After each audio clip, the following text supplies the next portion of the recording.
অবস্থা দেখেন, হাতির জিলা জ্যাম লাগছে আর পাবলিক এই জায়গায় দেয়া আইল্যান্ডের উপর দিয়ে ওই পাশের লেন খালি দেখা ওই পাশ দিয়ে চলে যাইতেস। চিন্তা করেন আমরা কত ট্যালেন্টেড। জ্যাম লাগবি, দিব না, থেমে থাকবো না, চলে যাব। কত সুন্দর, শান্তি। যদি নিচে বাইজা ইঞ্জিনটা কোনো মতে ফাটতে পারে আরো শান্তি। দেন মুরব্বী, টান দেন টান দেন। আর একটু জোরে। ভাবা যায় এগুলো, এরা কি অধৈর্য। এই রাস্তাটা জ্যাম লাগছে তার জন্য অধৈর্য হয়ে ওই পাশ খালি দেখছে, জায়গায় ওই পাশ দিয়ে চলে যাইবে। এরা আবার সুন্দর বাংলাদেশ গড়তে চায়। এই যে ওরে বাপ রে বাপ, সিরিয়াল লাইগে গেছে দি। হ্যাঁ, কি মজা। দেন দেন, জায়গায় উড়ে দেন, জায়গায় উড়ে দেন ভাই।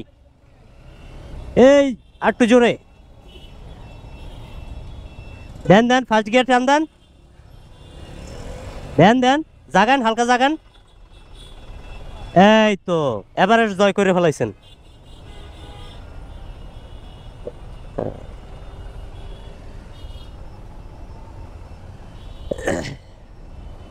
আমি একটা কাজে বের হয়েছিলাম, বাইকের জন্য একটা স্লিপার ক্লাস লাগাইতে বের হয়েছিলাম, কিন্তু ওইটা আশেপাশে যত মেকানিকের দোকান আছে বা হোন্ডার অথেন্টিক সার্ভিস সেন্টার আছে সবগুলোই মোটামুটি খোঁজখবর নিলাম, কেউ লাগাই দিতে পারবে না, দ্যাটস ইট।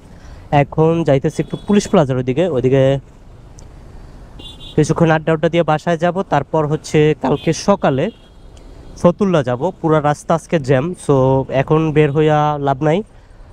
কালকে বের হব, বের হইয়া তারপরে ওখানে যাইয়া স্লিপার ক্লাসটা লাগাই নিয়ে আসবো। ওখানে কথা হয়েছে ঈশান মোটর না জানি ঈশা কি জানি মোটরস আছে হুন্ডার, ওইটাও অথেন্টিক সার্ভিস সেন্টার, কিন্তু ওরা লাগাই দিতে পারবে। বাকি সব জায়গায় আমি ফোন দিলাম, এই জায়গা এই আশেপাশে যত হুন্ডার সার্ভিস সেন্টার আছে সবগুলোতে, কিন্তু কেউ লাগাই দিতে পারবে না, অস্বীকার গেছে। বাইরে বললাম যে ভাই আমি রিস্ক নিব, আপনি খালি শুধু সিবিআরেরটা লাগাইয়া দেন। অসুস্থ তো কথা আটকে আসে, ঠান্ডা লাগছে। গত বুধবার দিন রাত্রে বৃষ্টিতে ভিজছি প্রায় 1 থেকে 1.5 ঘন্টা। পুরো কই থেকে আসলাম, হাজারিবাগ গেছি বৃষ্টিতে ভিজে ভিজে, ধানমন্ডি থেকে। তারপর আবার ওই জায়গা থেকে বৃষ্টিতে ভিজতে ভিজতে বাড্ডা পর্যন্ত আসছি। ওই বৃষ্টিতে ভেজায়, আমি এমনিতেই বৃষ্টিতে ভিজতে পারি না, তো অনেকক্ষণ বৃষ্টিতে ভেজার কারণে, যদিও হেলমেট পরাচ্ছিলাম ফুল ফেস, এই কারণে একটু ঠান্ডাটা কম লাগছে, না হলে হয়তো বা আরও বেশি লাগতো যেটা বলছিলাম। এখন ওইখানে বলছে কন্ট্যাক্ট হয়েছে মোটামুটি, যদি আমার ক্লাস প্লেটের সব কিছু চেঞ্জ করা লাগে, প্রেসার প্লেট প্লাস হচ্ছে ক্লাসের যে বাটি থাকে ওই বাটি সবগুলো যদি চেঞ্জ করা লাগে তাহলে খরচ আসবে 6,000 টাকা।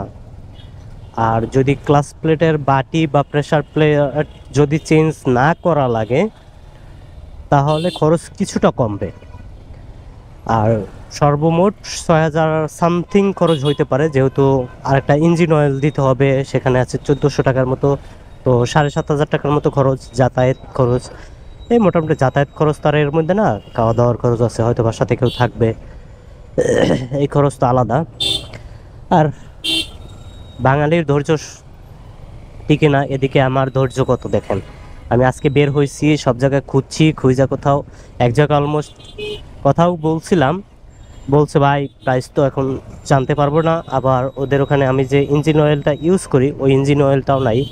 দুইটা মিলে বের হইয়া পরবর্তীতে ভাবলাম যেহেতু হোন্ডার অথেন্টিক জিনিস, একটু দূর হইলেও অথেন্টিক জিনিসপত্র লাগাই, হোন্ডা কিনা তো ঠেকে গেছি।